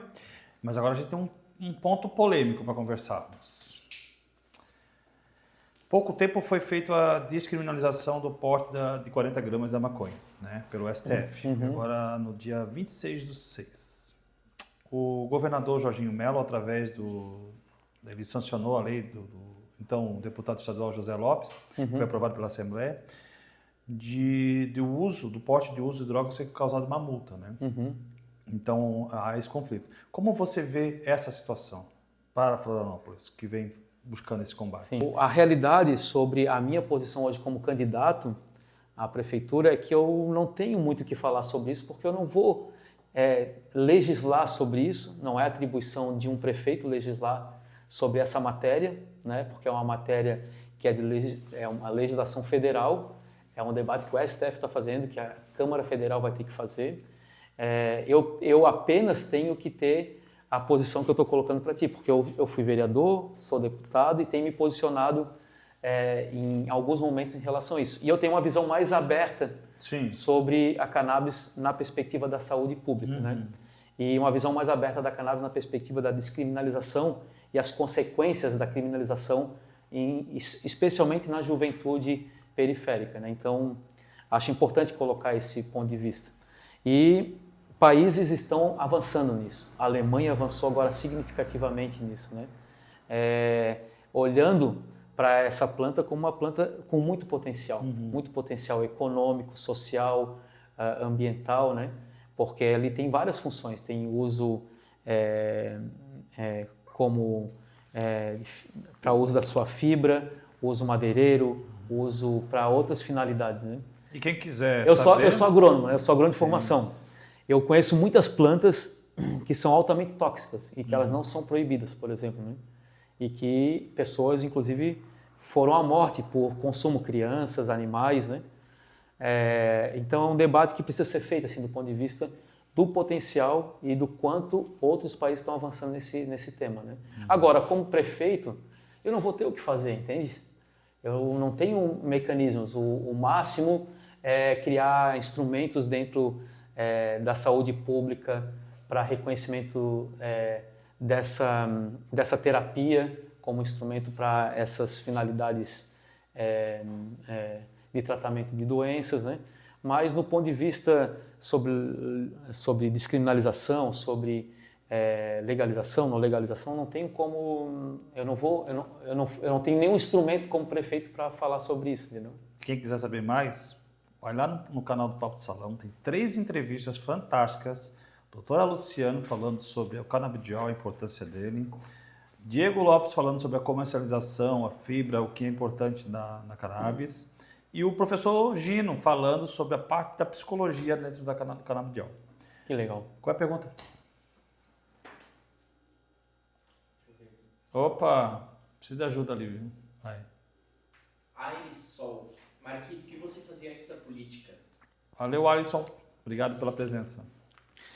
Então, eu sou agrônomo, né, de formação. Eu trabalhei no Cepagro 10 anos como agrônomo, mas trabalhava antes também como bolsista estagiário.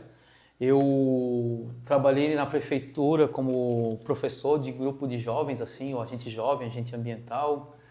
Eu trabalhava com mosaico também, de pedacinho de azulejo, sabe? Já trabalhei, já fui trabalhador de praia, fiz tatuagem de rena na praia. Eu comprei meu terreno, meu primeiro terreno ali no Morro das Pedras, meu lote, né? Trabalhando um verão inteiro fazendo tatuagem de rena na praia, de 2001 para 2002. Que era a febre da rena. Era a febre. Daí o dinheiro todo que eu juntei naquele ano, eu comprei um terreno, cara, olha só. Olha, não tinha uma mulher que não ia na praia, não vinha com trabalhava, mas eu trabalhava mais lá no norte da ilha, porque era mais craudiado, né? Na Joaquina ou no norte da ilha. E trabalhei, sempre trabalhei assim, quando era mais moleque, ia com meu pai também, meu pai é pedreiro, então nas férias ajudava ele, trabalhava com ele nas obras. Fui office boy, trabalhei como estagiário no fórum, fiz muitas outras coisas, mas, como eu falei, assim, a minha história ela está muito mais voltada para essa ação mais social e ambiental, mais profissional, assim, né? Uhum. Mas sempre gostei muito de fazer coisas, desde moleque, assim, sempre trabalhava, juntava latinha, vendia pastel de bananinha frita da minha tia. Então, não tinha muito tempo para videogame? Cara, eu não tinha muito essa coisa de videogame, eu gostava mais de jogar taco, pipa e futebol e... Eles não sabem o que é felicidade, né? Hoje em dia a gente nem vê mais ninguém jogando taco. Não. Né? Respondendo a pergunta... Mas tu joga com teus filhos? Deixa eu voltar na segurança ali. Na questão da segurança, né? A prefeitura ela tem o âmbito da guarda municipal. Né? Uhum. E ela faz um trabalho exemplar aí. Salve lá o pessoal da guarda municipal. Como vai ser o seu trabalho dentro da prefeitura com a segurança total aqui, geral? Legal. Eu comecei a ter acesso a alguns dados assim sobre segurança pública em Florianópolis. Né? A gente tem, assim, primeiro que os dados demonstram que a gente precisa pensar uma segurança pública muito mais de bairro. Assim. Então, os crimes contra as mulheres é muito alto, tá? Violência doméstica, assédios e importunações sexuais é muito alto em Florianópolis, a gente precisa olhar para isso. Nas escolas está acontecendo muita coisa também, né? Isso, e tem uma coisa que me saltou aos olhos, assim, a problemática da insegurança das pessoas de andarem no bairro em determinada hora, por falta de iluminação pública, por falta de estruturas no próprio bairro. Isso me chamou muita atenção, muito mesmo. Inclusive, a gente está discutindo isso no programa, porque a iluminação pública é algo que precisa ser uma prioridade zero. Assim. A primeira, faz parte da segurança. Uma das primeiras ações que eu quero tomar em relação à segurança é melhorar a iluminação pública de Florianópolis, especialmente nos bairros, sabe? As pessoas descem do ônibus e às vezes tem que caminhar um trajeto de 100 metros, 200, 300, 500 metros sozinha numa área sem iluminação pública. Então, é um ponto que eu achava que era outras coisas, achava que era assalto à mão armada, achava que era essas questões que aparecem mais, assaltante assim, noturno, mas apareceu muito isso e apareceu um outro indicador, que é acidentes e atropelamento. Por incrível que pareça, os índices são bem altos de atropelamento de pessoas e ciclistas em Florianópolis, com indicadores altíssimos. Então demonstra que a gente tem a mobilidade, ela também traz problemas de segurança pública. Então se tu vê as principais questões e ocorrências de segurança pública é ligado a acidentes automobilísticos. Então também me chamou atenção. E aí pensar em diminuir um pouco a velocidade desses automóveis nas vias públicas. Ainda é um debate que a gente está fazendo. Tentar colocar mais redutores? Ou mais redutores, ou diminuir a velocidade em vias que hoje estão com problemas, aumentar a iluminação nas passagens de pedestres. Por exemplo, a rodovia SC 405, 406, 401, 402, Não tem. 403, onde tem a faixa de pedestre, tu não tem uma iluminação adequada. Tu não tem uma iluminação adequada. E um alto índice de atropelamentos em faixa de pedestre, por incrível que pareça, nas rodovias. Por incrível que pareça. Nós temos também a saída da rua Laura dos Prazeres com a SC, que está caótica, né? É um acidente atrás do outro ali, né? Tem que dar uma olhadinha naquilo lá também. Isso. Mas dentro da segurança... Não, só para te dizer assim que a gente fala de segurança, então eu acho assim, ó, a guarda municipal, ela é muito preciosa. E eu lembro de uma época em que a guarda municipal ajudava nesses controles. Então eu quero ver uma guarda municipal mais nos bairros, eu quero ver uma guarda municipal auxiliando as saídas e entradas da escola, eu quero ver uma guarda municipal auxiliando nessas e diminuir os acidentes automobilísticos, sabe?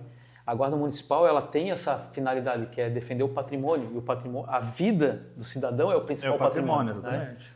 Então, Dentro das escolas, como eu falei ao candidato, ocorrem muitos crimes, né? Tem que ter alguém ali olhando isso aí, né? Mas também aqui nas nossas orlas, aqui, as praias, acontece muita coisa também, principalmente com as mulheres. Ter o efetivo da Guarda Municipal nas praias não seria mais interessante? Então, eu tenho um projeto de lei na LESC, da minha autoria, sobre os crimes de importunação sexual, que tem muito a ver com essa questão do acesso às praias, né? E muitas vezes são minimizados esse tipo de importunação, né? E a gente precisa tratá-los como crime. Segundo, a grande parte deles estão dentro de unidades de conservação. Então, essas entradas e saídas da praia aqui do Campeche, do Novo Campeche, do Rio Tavares, eles são todos acessos dentro da unidade de conservação, do Parque das Dunas. A gente tem uma guarda municipal ambiental. A gente precisa que ela esteja presente, que ela ela dê um apoio para fazer uma trilha, para uma caminhada.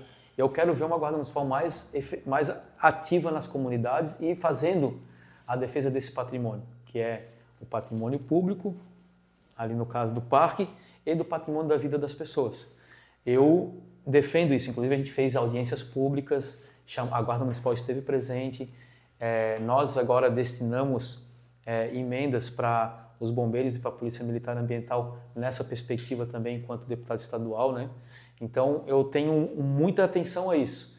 E tem um debate que, alguns relatos que eu ouvi lá da região da Costa de Dentro, da Solidão, que o pessoal, a prefeitura há uns anos atrás iluminou a praia.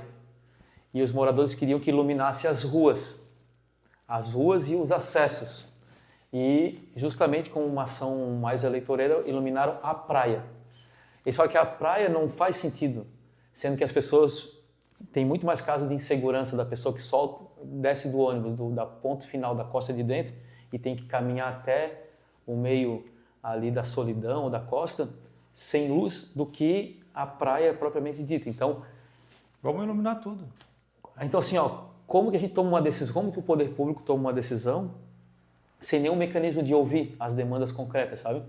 Então, o que eu acho que a gente tem que fazer, e eu quero ter um governo que tenha pelo menos espaço para escutar a comunidade antes de fazer uma intervenção, para que a gente tome uma decisão mais acertada, sabe? Se o recurso é pouco, vamos fazer o primeiro passo, que é, então a prioridade aqui é iluminar as ruas. Depois, a gente avança para as praias, se necessário for. Se o argumento é segurança pública, sabe? Então, só para dar um exemplo, né? Um exemplo prático, assim. E a Guarda Municipal, ela tem o setor Guarda Municipal Ambiental.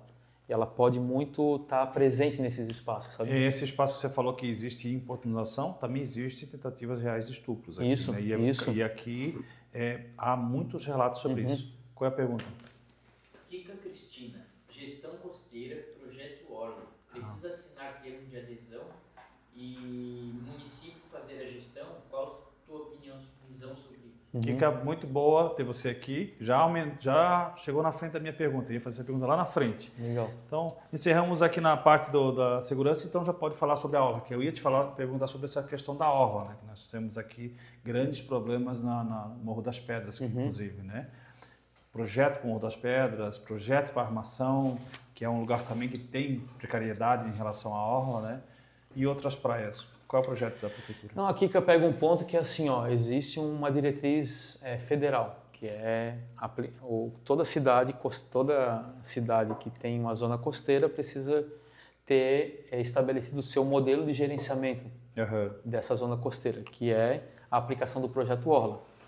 E para isso precisa definir critérios, mas esses critérios têm que ser a partir de consultas públicas, de participação, porque, por exemplo, para tu definir se um bar coloca mesa na praia, se alguém aluga cadeira de praia, se a rua vai até a beira da praia, se vai ter um enroncamento, se não vai ter um enroncamento, se vai ter um mole, se não vai ter um mole, se vai ter alargamento de faixa de areia, tudo isso deveria ser a partir de um plano estratégico de toda a orla de Florianópolis.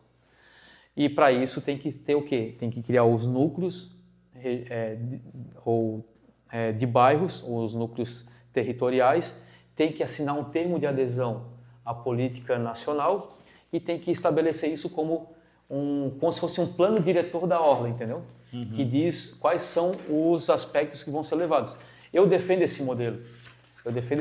Inclusive, a ausência de um plano de gerenciamento costeiro em Florianópolis leva a um monte de problemas, inclusive um monte de crises e tretas na própria comunidade, sabe?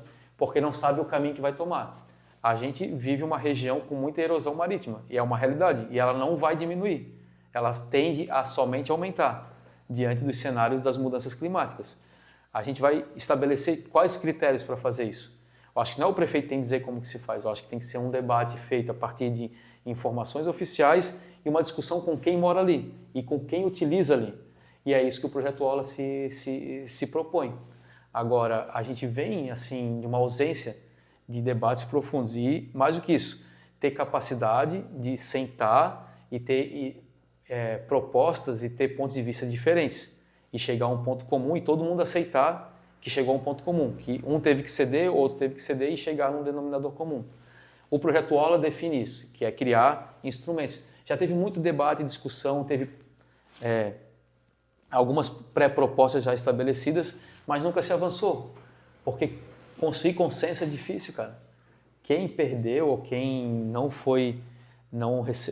conseguiu ser atendido, às vezes puxa para trás e tenta inviabilizar aquilo que aconteceu, mas o instrumento de gerenciamento costeiro para todas essas questões que acontecem nas regiões de praia é sim ter um plano municipal de gerenciamento costeiro a partir do Projeto Orla. Respondida a pergunta aqui, cá. A pergunta é em relação à questão? Só voltando à segurança rapidinho, o Michael Colbert falou que segurança e educação no trânsito, nisso ele pode colaborar. Aí, ó. Temos uma pergunta aqui do Guto. O número de ofertas de vagas com certeza é muito bem-vindo, mas o que você prevê para melhorar os índices na educação em Floripa? Então, a gente... Quem fez a pergunta? O Guto. Guto? Obrigado pela presença. Então, a gente precisa, primeiro assim, ó, existem alguns instrumentos que foram tratados e que eu tenho acompanhado, que as crianças hoje, no ensino fundamental, elas não reprovam mais, elas passam, né, de ano e elas têm um mecanismo, essas que têm dificuldade de alfabetização, elas têm um mecanismo que é o acompanhamento num contraturno e o acompanhamento com a família, né? Esses instrumentos, eles são instrumentos para garantir a inclusão. Por que chegou nesse formato, nesse mecanismo? Porque é melhor essa criança manter-se na escola do que ela evadir a escola e ela não ter um acompanhamento em casa. Muito pelo contrário, em geral essa criança ela tem dificuldade na escola porque ela tem problemas na sua própria casa. O problema social existente na sua própria casa também é resultado disso. Então, uma das formas que a escola ou que o mecanismo escolar encontrou é de manter essa criança na escola, não permitir que ela evada a escola, mas que crie mecanismos para poder atendê-la e acompanhar o desenvolvimento da alfabetização dela, mas também entender o que está acontecendo na família. Não tem estrutura para isso, essa é a realidade. Não tem estrutura de servidor, de pessoal, de profissional para isso. Essa é um problema. A gente precisa reestruturar essa escolha de garantir essas crianças na escola com profissionais para fazer esse acompanhamento.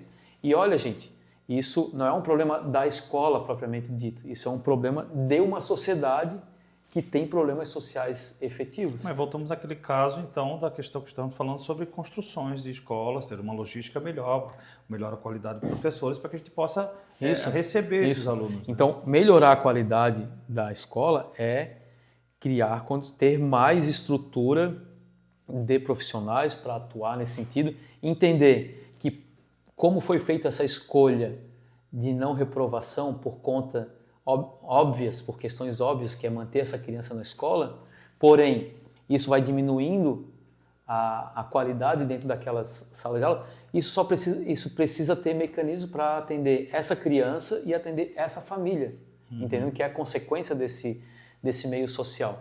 Agora, para isso tem que funcionar bem o CRAS, a assistência social, tem que funcionar bem o centro de saúde. Esses mecanismos têm que funcionar adequadamente. Se é uma responsabilidade do ponto de vista da escola. O que eu quero dizer é que precisa ter estrutura para enfrentar isso, senão é meio enxugando gelo, sabe? E é muito perigoso, inclusive, como está sendo conduzido. Agora, não tem mágica, vai ter que ter estrutura de profissionais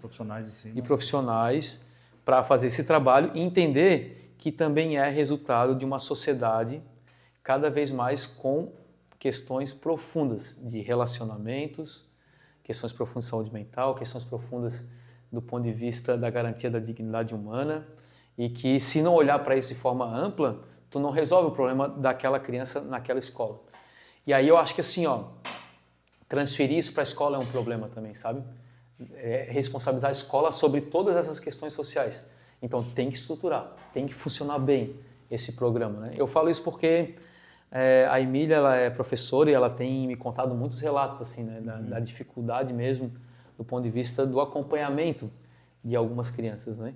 E que se não tiver essa presença de profissionais multissetoriais assim, ou de diferentes áreas e olhar para aquele ser social daquela onde ele está inserido, dificilmente a gente vai conseguir resolver essa questão, vai ser bem problemática assim. Então precisa estruturar, gente, precisa ter gente trabalhando e olhando essa visão mais ampla, que é muito resultado de como a sociedade hoje está bem adoentada, assim, sabe? Bem... Para não delongar muito, vamos para o saneamento básico. Esse é muito bom, até porque é uma discussão de longa data aqui no sul da ilha, né? O emissário. Boa. Esse emissário, ele está e não está para ser construído. Existem muitas prerrogativas em cima do emissário, né? No governo Bolsonaro, ele foi instituída uma lei em 2007, se eu não me engano, e atualizada em 2020, né? Que o setor privado teria igualdade com o setor público, né? Com as estatais, para cuidar desses projetos. Depois ele foi, dentro do governo Lula, parece que foi derrubado pela Câmara, né? Ela derrubou esse dispositivo. Deixaria por igual. Lula queria que fosse feito somente pelas estatais. Vendo isso, existe uma descredibilidade da comunidade, isso é um comentário no geral, né, aqui, sobre o instituto que cuida aqui, que é a Casan. O projeto está sendo lançado para a Casan. Como resolver essa descrença com a Casan, com a comunidade, para que esse projeto, que é tão importante, o saneamento básico, possa ir à frente?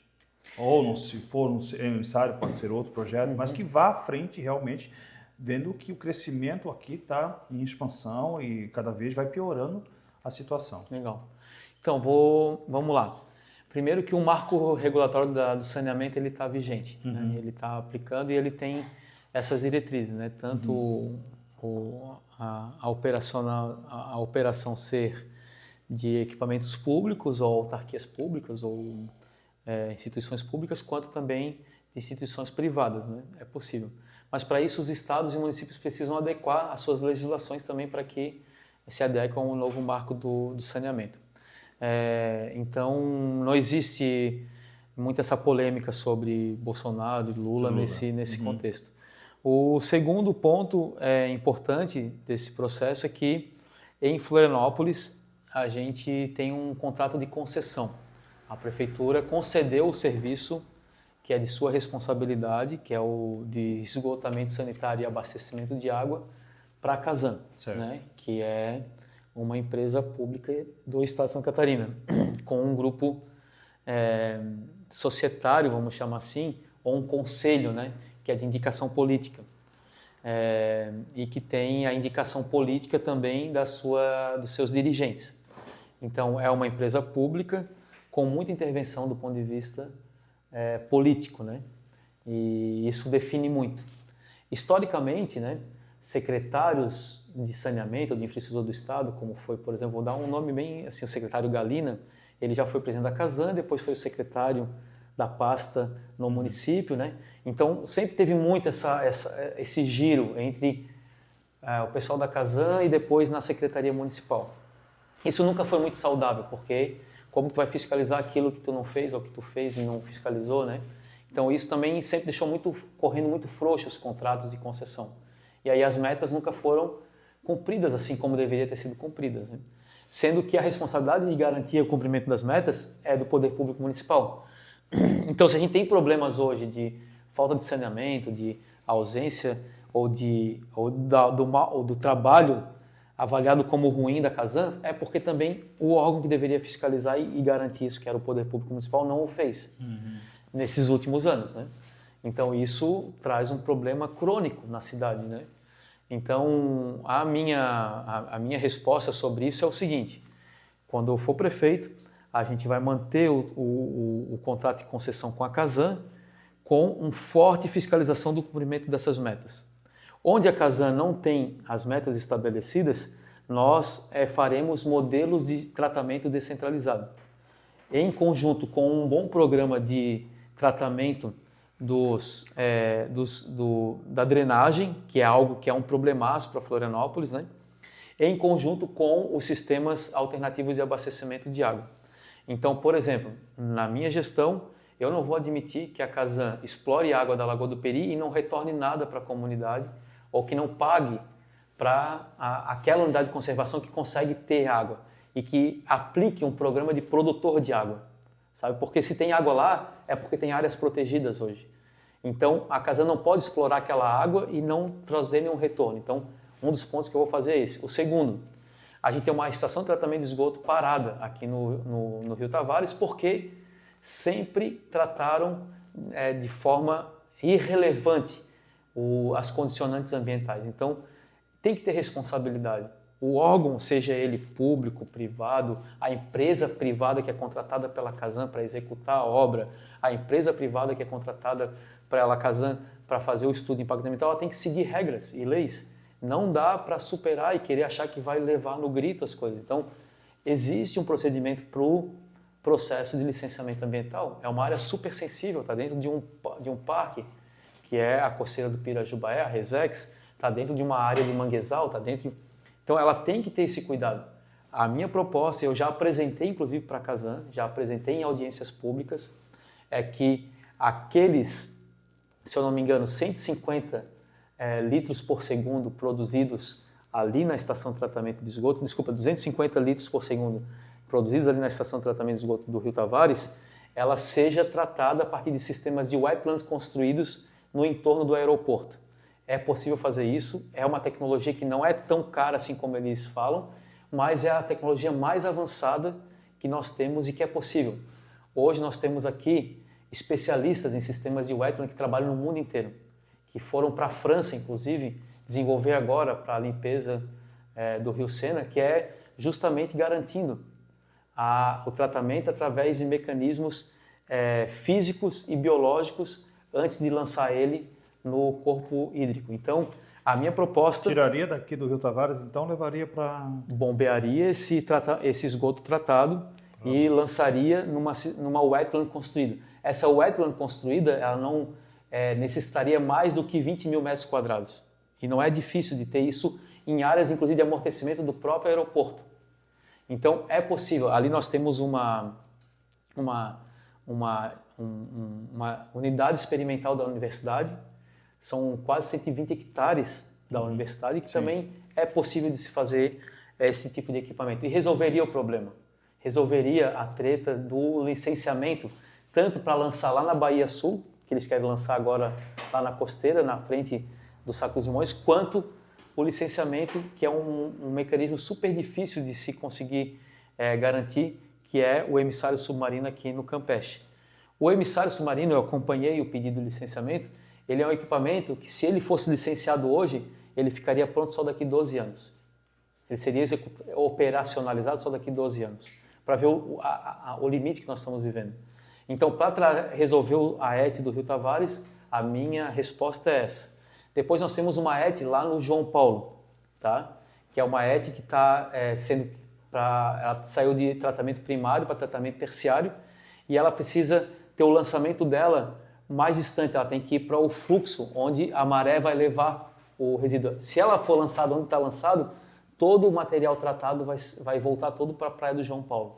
Então a minha decisão é ampliar o lançamento dela e jogar lá onde que a maré faz o retorno. Isso tudo já com estudos comprovados, né? Nós temos um problema da ET da Lagoa da Conceição, que lança o efluente tratado numa bacia de evapotranspiração e o que sobra lança num cano para dentro das dunas. Não, é inaceitável aquilo, gente. É inaceitável. Aquilo precisa ser construído um equipamento adequado de lançamento. Se for para fazer aquilo, é surreal o que está acontecendo ali. Então, precisa ter mecanismos para tirar aquele efluente tratado e levar para equipamentos adequados. Nós temos o problema da ET também lá de Canas, que lança no rio, que chega em Canasvieiras. Todas elas precisam passar por tratamento terciário. E isso é algo que precisa ser conduzido para todas elas. E, por fim, a gente só vai tomar decisão no saneamento se a gente tiver dados e informações. Hoje não tem dados. A gente não tem um mínimo, assim, que é saber quantas fossas sépticas nós temos hoje na cidade. Isso se faz com estudo, gente. Isso se faz com tecnologia. Isso se faz com lançamento. Nós não temos um plano. Se eu querer saber onde é que está a drenagem hoje aqui no bairro, a prefeitura não tem essa informação. Ela não sabe para onde está indo as águas que estão sendo canalizadas. E a fiscalização em relação a esses dejetos jogados da rede fluvial? Então não se tem isso adequadamente hoje construído. Teve um experimento, que é um programa que foi com um pequeno drone, que entrava nas redes fluviais lá do Abraão, foi lá do Abraão, e demonstrou o quanto que as regiões mais nobres da cidade, como a Beira-Mar e o Abraão, têm índices de quase 80% de problemas que não estão ligados na rede.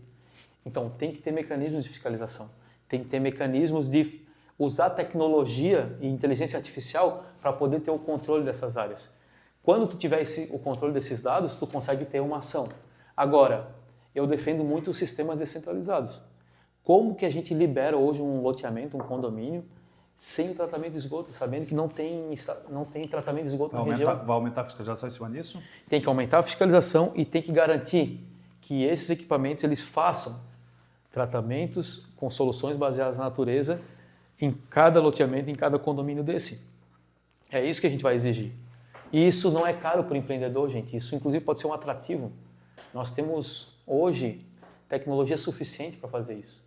É uma área que eu estudo muito. Tem gente muito boa, muito qualificada aqui em Florianópolis, que trabalha com tecnologia para o saneamento, que trabalha com sistemas de wetland, que trabalha com soluções baseadas na natureza, mas não trabalha aqui. Trabalha no mundo inteiro. Trabalha aqui. E gente que é assim, especialista na área e trabalha fora daqui. Se quisermos manter a beleza de Florianópolis, se quisermos manter esse atrativo que é Florianópolis, temos que cuidar da ilha de Florianópolis. Candidato, nosso tempo estourou bastante. Foi muito bom. Não temos mais perguntas, não temos mais tempo para pergunta. E antes de encerrar, eu gostaria que você fizesse a sua campanha. Legal. Então, eu quero primeiro dizer para todos que estão nos acompanhando, né, que esse momento, assim, a eleição municipal é um momento bem importante, né? Ela vai decidir o rumo da cidade para os próximos 4 anos, né? Eu acho que as pessoas vão ter condição de escolher, cada um tem seu histórico, cada um já cumpriu a vida pública, né? Cada um já demonstrou, os candidatos que estão colocados aí são foram vereadores, já foram prefeitos, não foram prefeitos, né?